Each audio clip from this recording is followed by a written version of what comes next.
How much power do you operate with? And if you say, well, not much, then I would challenge you that it's because you're not willing to operate at a level of excellence in every area of your life. The second aspect, after we get through excellence, is looking at diligence. Diligence is persistence.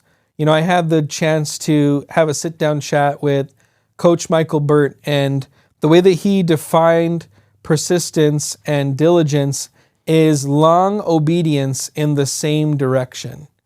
See, a lot of times I've met so many Christians that are what I would call one-hit wonders, where they say, man, you know what? I was amazing back in the 90s. I used to do amazing things. Or, man, my business and everything I did in life was really good back in the 2000s. Well, we're in 2023 now. So I'm glad that you did well back then, and I'm glad that God was able to work in your life back then, but what about now? And a lot of times, if we're not careful, we've allowed our standards to slip over time, and what used to be a very high standard has now become a very low standard. And because of that, we've seen less and less of God moving in our lives because we haven't done things at a level that truly represents Him. If we claim to know the Creator of the universe, who has done everything in excellence, how much more should our work, should our life represent the level of excellence that our God has? And diligence is basically our willingness to be obedient for an extended period of time doing what God has told us to do. You know, if I was to look at some sound waves on a machine, the level of excellence is your amplitude. How high can you go? Your diligence is how long you're willing to do it for. Are you willing to be excellent for a month? Are you willing to be excellent for 6 months? Are you willing to be excellent for a year? Are you willing to be excellent for 10 years? See, your willingness and your obligation to yourself of what level you want to play at is your excellence, but how long you're willing to do it is your diligence. And only in your diligence can you truly achieve the level of success that you want to achieve. One of my favorite verses in the Bible is Proverbs 22, verse 29, and it says, "Do you see a man diligent and skillful in his business?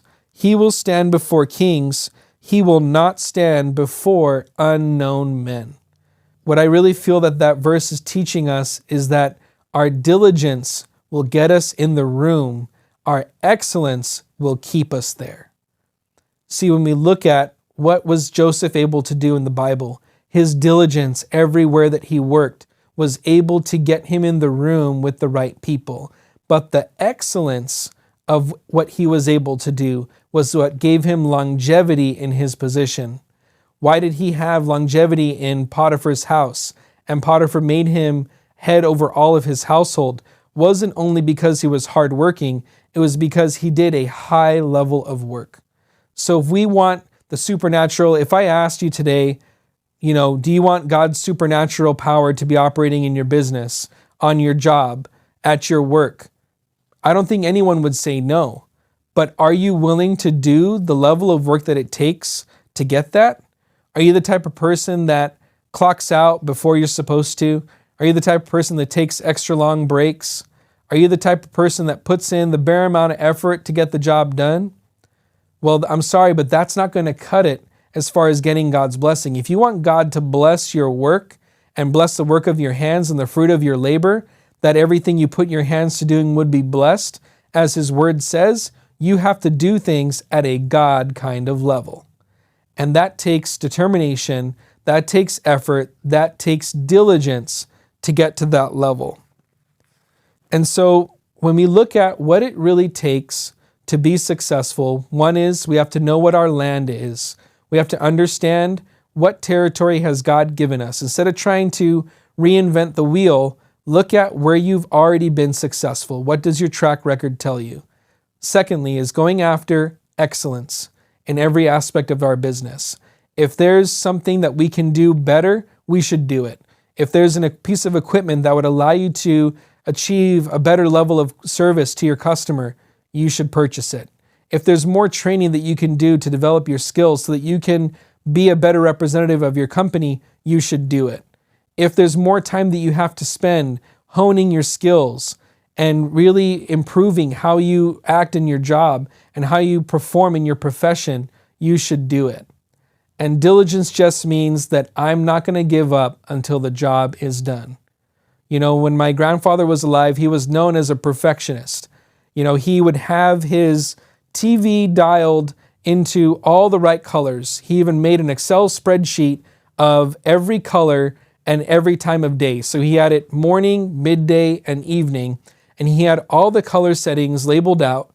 And what he would do is at those times of the day, he would go and adjust his color settings to the optimum setting, and he averaged that over the course of 2 weeks and used that data to compile how he set his television. He had an excellence mindset. Yeah, we call it OCD nowadays, but he had a mindset of excellence, and that's how he operated in every level of life. And because of that, he was able to obtain and achieve high levels of success. If we want to set ourselves apart in the marketplace, if someone looks across your industry, what separates you from your competition? If you're just as good as your competition, why should they choose you? But the level of excellence and diligence that you're willing to have will set you apart and will leave an indelible mark in the marketplace that will drive customers to you. And that's how we can work our land and have plenty during these times of recession. And that's how we can truly represent God, by tapping into His mindset and using that to guide our lives so we can have an impact on this culture.